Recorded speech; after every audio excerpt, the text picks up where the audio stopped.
امریکی صدر Donald Trump کی اسرائیلی وزیر اعظم سے ملاقات۔ صدر ٹرمپ کہتے ہیں ملاقات تو اچھی تھی لیکن کوئی حتمی فیصلہ نہیں ہو سکا۔ ملاقات میں ایران کے ساتھ مذاکرات جاری رکھنے پر بات ہوئی۔ دیکھا جائے گا کہ کوئی معاہدہ طے پا سکتا ہے یا نہیں۔ ڈونلڈ ٹرمپ نے دھمکی دیتے ہوئے کہا کہ پچھلی بار ایران نے معاہدہ نہ کرنا بہتر سمجھا تو انہیں آپریشن مڈ نائٹ ہیمر کا سامنا کرنا پڑا۔ امید ہے ایران اس بار ذمہ دارانہ رویہ اختیار کرے گا۔ اگر ایسا نہ ہوا تو پھر ہم دیکھیں گے کہ کیا نتیجہ نکلتا ہے۔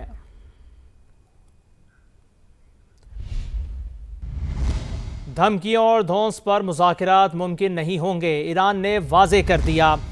کراچی میں ایرانی قونصل خانے میں انقلاب ایران کی سالگرہ پر ایرانی قونصل جنرل نے کہا آج ایران کو امریکہ اور اسرائیل سمیت مختلف چیلنجز کا سامنا ہے۔ ہمارے اپنے پڑوسیوں سے بہترین تعلقات ہیں۔ ایران کی نظر میں پاکستان خاص اہمیت رکھتا ہے۔ تقریب میں گورنر سندھ کامران ٹیسوری مہمان خصوصی تھے۔ ان کا کہنا تھا کہ پاکستان اور ایران کے تعلقات ہمسائیگی، روحانیت اور تاریخی رشتوں پر مبنی ہیں۔ دو طرفہ تجارت کو $10 ارب تک لے جانا وقت کی ضرورت ہے۔ ان کا مزید کہنا تھا کہ پاکستان نے اپنے سے 5 گنا زیادہ طاقتور دشمن کو سبق سکھایا۔ بھارت سے جنگ میں پوری قوم ایک تھی اور ہم نے وہ جنگ جیتی۔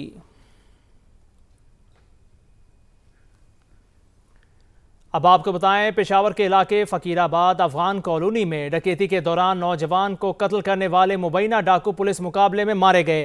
آگاہ کریں آپ کو اس حوالے سے کہ پشاور کے علاقے فقیر آباد افغان کالونی میں ڈکیتی کے دوران نوجوان کو قتل کرنے والے مبینہ ڈاکو پولیس مقابلے میں مارے گئے ہیں۔ رنگ روڈ پر یہ پولیس مقابلہ ہوا ہے۔ 2 ڈاکو ہلاک ہو گئے۔ ملزمان نے ناکے پر روکنے پر فائرنگ کر دی۔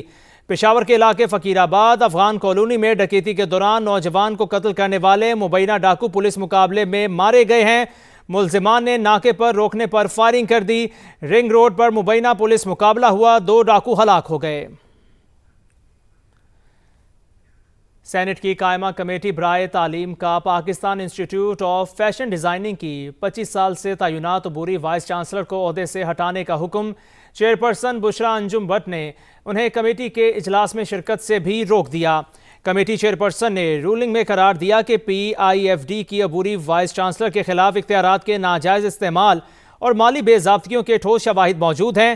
جب تک VC کو عہدے سے نہیں ہٹایا جاتا ان کے خلاف شفاف انکوائری کیسے ہو سکتی ہے؟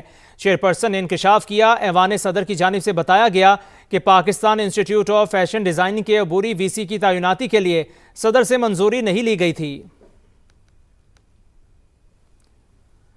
خاص میں آپ کو بتائیں پاکستان میں دہشت گردی کی ہر واردات کے پیچھے بھارت کا ہاتھ ہے۔ مارکہ حق میں قوم متحد ہو کر بھارت کو شکست فاش دے چکی۔ مارکہ حق میں قوم متحد ہو کر بھارت کو شکست فاش دے چکی۔ دہشت گردوں کو بھی اسی طرح شکست دی جائے گی۔ سیکورٹی ذرائع کا 2 ٹوک پیغام کامیابی کے لیے نیشنل ایکشن پلان پر مکمل عمل درآمد ضروری قرار۔ سیکورٹی ذرائع نے بتایا ترلائی امام بارگاہ پر خودکش حملہ کرنے والے بمبار کو افغانستان میں تربیت دی گئی۔ دہشت گردی کے خلاف سب کو متحد ہونا ہوگا۔ سیکورٹی ذرائع نے اپوزیشن لیڈر قومی اسمبلی کا پاک فوج سے متعلق بیان جھوٹ پر مبنی قرار دے دیا۔ ترلائی امام بارگاہ پر خودکش حملہ کرنے والے بمبار کو افغانستان میں تربیت دی گئی۔ فتنہ الخوارج اور فتنہ الہندوستان کے خاتمے کے لیے پوری قوم کو متحد ہونا پڑے گا۔ سیکورٹی ذرائع نے واضح کر دیا یہ جنگ پوری قوم کی ہے۔ کامیابی کے لیے نیشنل ایکشن پلان پر مکمل عمل درآمد ضروری ہے۔ سیکورٹی ذرائع نے 2 ٹوک کہا پاکستان میں ہونے والی تمام دہشت گردی کی وارداتوں کے پیچھے بھارت کا ہاتھ ہے۔ مارکہ حق میں قوم متحد ہو کر بھارت کو شکست دے چکی۔ دہشت گردوں کو بھی اسی طرح شکست دی جائے گی، کسی کی سیاسی یا مذہبی سوچ کچھ بھی ہو۔ دہشت گردی کے خلاف سب کو متحد ہونا ہوگا۔ سیکورٹی ذرائع کا کہنا ہے فتنہ الہندوستان در حقیقت بلوچ عوام اور بلوچستان کی ترقی کا دشمن ہے۔ گڈ گورننس دہشت گردی کو جڑ سے ختم کرنے کا ہی واحد ذریعہ ہے۔ احساس محرومی کے نعرے کی آڑ میں دہشت گردی کرنے والوں کو بلوچستان کے عوام پہچان چکے ہیں۔ پختونخوا میں جاری دہشت گردی پر قابو پانے کے لیے بھی نیشنل ایکشن پلان کامیابی کی کنجی قرار۔ کہا کوئی بیانیہ فوج اور عوام کے رشتے کو کمزور نہیں کر سکتا۔ ہمارا بیانیہ صرف پاکستان ہے۔ سیکورٹی ذرائع نے اپوزیشن لیڈر قومی اسمبلی کے پاک فوج سے متعلق حالیہ بیان کو انتہائی افسوسناک اور جھوٹ پر مبنی قرار دیا۔ واضح کیا کہ یہ بات چیت تمام سیاسی جماعتوں کا استحقاق ہے۔ سیاست سے فوج کا کوئی لینا دینا نہیں۔ قانونی معاملات کا فیصلہ آئین اور قانون کے مطابق عدالتوں نے کرنا ہے۔ وزیر اعظم نے سانحہ ترلائی کلا کو بدترین بربریت قرار دے دیا۔ شہباز شریف متاثرین کی داد رسی کے لیے مسجد پہنچے۔ شہداء کے لواحقین سے ملاقات کی۔ شہداء کے لواحقین اور زخمیوں کے لیے امداد کا اعلان کیا۔ ریاست سانحہ ترلائی کلاں کے متاثرین کے غم میں شریک، وزیر اعظم متاثرہ مسجد پہنچے، شہداء کے لواحقین سے ملاقات کی، دہشت گردوں کو انسانیت دشمن قرار دیا، کہا خوارج کے خلاف جتنا جہاد کیا جائے کم ہے۔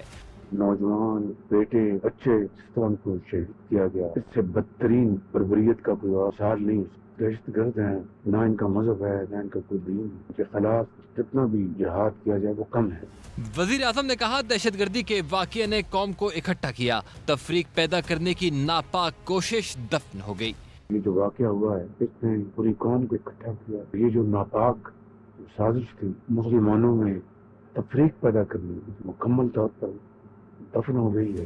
شہباز شریف کا دہشت گرد کو روکنے والے شہید اون عباس کو خراج عقیدت، 14 اگست کو قومی اعزاز دینے اور لواحقین کے لیے 1 کروڑ روپے امداد کا اعلان۔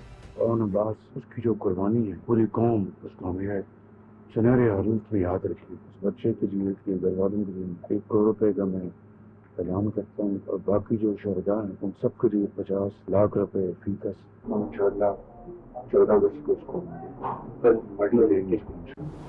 وزیر اعظم شہباز شریف دہشت گردی کے مکمل خاتمے کے لیے پرعزم، کہا افواج پاکستان دہشت گردوں کو انجام تک پہنچا رہی ہیں، ہماری قوم شہداء کی قربانیوں کی مکروز ہے۔ ڈیرہ اسماعیل خان کے علاقے پنیالہ میں خوارج کی موجودگی کی اطلاع پر پولیس اور سی ٹی ڈی کا آپریشن، 4 خوارج ہلاک ہو گئے۔ فائرنگ کے تبادلے میں ایس ایچ او فہیم ممتاز سمیت 4 اہلکار شہید ہو گئے۔ ایس پی پہاڑپور اقبال بلوچ اور ڈی ایس پی محمد عدنان سمیت 4 اہلکار زخمی بھی ہوئے۔ پولیس کی بھاری نفری نے علاقے کو گھیرے میں لے کر سرچ آپریشن شروع کر دیا۔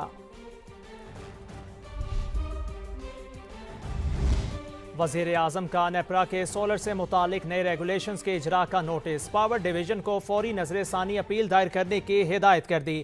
اجلاس میں گفتگو کرتے ہوئے وزیر اعظم نے واضح کیا 4,66,000 سولر صارفین کا بوجھ نیشنل گریڈ کے 3 کروڑ 76 لاکھ سے زائد صارفین پر نہیں پڑتا۔ سولر صارفین کے کانٹریکٹس کا ہر ممکن تحفظ یقینی بنانے کی ہدایت بھی کی۔ نیٹ میٹرنگ سے متعلق نیپرا کے فیصلے پر وزیر اعظم نے عمل درآمد سے روک دیا ہے، اس میں تبدیلی ہوگی۔ رانا ثناءاللہ کی program Red Line with Talat میں گفتگو، کہا فیصلے کو پبلک ڈیبیٹ میں لے کر جانا چاہیے تھا۔ اویس لغاری سے میں نے کہا تھا معاملے کو عوامی مفاد میں حل کیا جائے۔ نے یہ فیصلہ کر دیا ہے کہ نیپرا سے جو ہے وہ ریکویسٹ کی جائے کہ اس فیصلے کو ریویو کرے۔ اس فیصلے کو پبلک ڈیبیٹ میں لے کے جانا چاہیے تھا۔ اویس لغاری صاحب سے بھی میں کہتا رہا ہوں اس معاملے کو اس انداز سے نہ کیا جائے۔ ایسے راستے ہیں کہ جن سے جو ہے وہ یہ جو لوگوں کا جو اعتراض ہوا ہے یہ بھی جو ہے وہ ایڈجسٹ ہو سکتا ہے۔ نیپرا نے فیصلہ کیا، اس فیصلے کے اوپر جو پروسیس گورنمنٹ کی کنکرنس کے بعد شروع ہونا تھا، اس شروع ہونے سے پہلے پرائم منسٹر نے اس کو جو ہے وہ روک دیا ہے، اور اس کے سارے جو مضمرات ہیں اس کے پیش نظر اس میں تبدیلی ہوگی۔ بجلی استعمال کریں یا نہ کریں، پروٹیکٹڈ صارفین کو فکس چارجز تو دینے ہی پڑیں گے۔ حکومت نے چھوٹے گھریلو صارفین کو بڑا جھٹکا دے دیا۔ ظہیر علی خان کی رپورٹ دیکھیے۔ چھوٹے گھریلو بجلی صارفین کو ہائی وولٹ کا جھٹکا، پروٹیکٹڈ اور نان پروٹیکٹڈ صارفین پر فکسڈ چارجز میں اضافہ کر دیا گیا۔ بنیادی ٹیرف میں رد و بدل اور فکسڈ چارجز میں اضافے کی حکومتی درخواست پر نیپرا کا فیصلہ جاری۔ صنعتوں پر ڈالا گیا 101 ارب روپے کی کراس سبسڈی کا بوجھ پہلی بار ختم کر دیا گیا۔ فیصلے کے مطابق ماہانہ 100 یونٹ استعمال کرنے والے پروٹیکٹڈ صارفین پر 200 روپے فکسڈ چارجز عائد۔ ماہانہ 200 یونٹ بجلی استعمال کرنے پر 300 روپے فکسڈ چارجز لاگو ہوں گے۔ ماہانہ 100 یونٹ تک کے نان پروٹیکٹڈ صارفین پر 275 روپے، 200 یونٹ پر 300 روپے فکسڈ چارجز عائد کیے گئے ہیں۔ ماہانہ 300 یونٹ تک بجلی استعمال کرنے والے نان پروٹیکٹڈ صارفین پر 350 روپے فکسڈ چارجز عائد۔ 400 یونٹ تک کے صارفین پر ماہانہ فکسڈ چارجز 2 گنا بڑھا کر 400 روپے مقرر۔ ماہانہ 500 یونٹ پر 500 روپے اور 600 یونٹ پر فکسڈ چارجز 675 روپے کر دیے گئے ہیں۔ 400 سے 700 یونٹ تک کے گھریلو صارفین کے بنیادی ٹیرف میں 1 روپیہ 53 پیسے سے 49 پیسے فی یونٹ تک کمی کی گئی ہے۔ صنفی صارفین کے لیے بجلی پر کراس سبسڈی ختم ہونے سے بنیادی ٹیرف 33 روپے 58 پیسے سے کم کر کے 29 روپے 54 پیسے کر دیا گیا۔ دیگر خبریں شامل کریں۔ کراچی میں 1.5 گھنٹے کے دوران فائرنگ کے 2 واقعات میں 4 افراد جان سے گئے۔ مزید جانتے ہیں شاہنواز علی سے۔ جی شاہنواز، آگاہ کیجیے گا۔ بالکل، شہر کراچی میں 1.5 گھنٹے کے دوران فائرنگ کے 2 مختلف واقعات میں 4 افراد جاں بحق اور ایک خاتون زخمی ہو گئی ہیں۔ پہلا واقعہ کماڑی شیری جناح کالونی میں پیش آیا جب ماموں اور بھانجوں کے درمیان جھگڑا ہوا اور جھگڑے کے دوران فائرنگ ہوئی۔ بھانجوں نے جو ہے اپنے ماموں کو فائرنگ کر کے قتل کر دیا اور فرار ہو گئے۔ تاہم پولیس کی جانب سے بروقت جو ہے ایکشن لیا گیا اور دونوں جو ملزمان ہیں بلال اور اسد ان کو گرفتار کر کے پولیس نے ان کے قبضے سے جو اسلحہ ہے وہ برآمد کر لیا ہے۔ پولیس کی جانب سے بتایا جا رہا ہے کہ دونوں کے درمیان 5000 کے لین دین کا تنازع تھا اور اسی پر جو ہے آج جھگڑا ہوا اور فائرنگ ہو گئی۔ دوسرا واقعہ ملیر میمن گوڑ میں پیش آیا جب 2 افراد فائرنگ سے جاں بحق ہوئے، ایک خاتون زخمی ہوئی۔ پولیس کی ذرائع کے مطابق دونوں جو افراد تھے وہ غیر قانونی جو غیر اخلاقی کام ہے اس میں ملوث تھے، تاہم اسی سلسلے میں آج ان کو بلایا گیا تھا اور جھگڑا ہوا اور فائرنگ کرنے والے ملزمان موقع سے فرار ہو گئے۔ پولیس جائے وقوع پر پہنچ گئی ہے اور جو لاشیں ہیں ان کو جناح اسپتال منتقل کر دیا ہے۔ واقعے کے حوالے سے مزید تفتیش جاری ہے۔ بہت شکریہ اس تفصیل کا۔ آگے بڑھے اور آپ کو بتائیں، سال بدلا مگر کراچی کا حال نہ بدلا۔ جنوری کا مہینہ بھی شہریوں پر بھاری پڑا۔ مختلف واقعات میں 50 افراد جان سے گئے۔ اسٹریٹ کرائم کی 5000 سے زیادہ وارداتیں رپورٹ ہوئیں۔ بھتہ خوری کے 19 واقعات ہوئے۔ CPLC کی رپورٹ کے مطابق جنوری میں 3092 موٹر سائیکل چوری اور 417 چھین لی گئیں۔ اسی طرح 18 گاڑیاں چھینی اور 138 چوری ہوئیں۔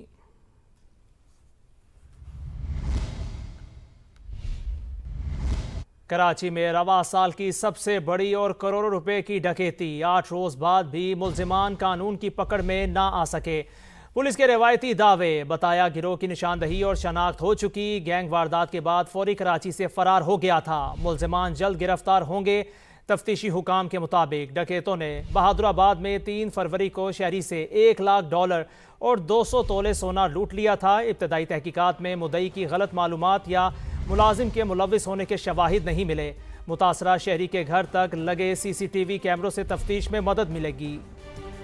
آپ کو آگاہ کر رہے ہیں، کراچی میں رواں سال کی سب سے بڑی ڈکیتی اور 8 روز بعد بھی ملزمان قانون کی پکڑ میں نہ آ سکے۔ پولیس کی روایتی دعوے بتایا گروہ کی نشاندہی اور شناخت ہو چکی۔ گینگ واردات کے بعد فوری کراچی سے فرار ہو گیا تھا۔ ملزمان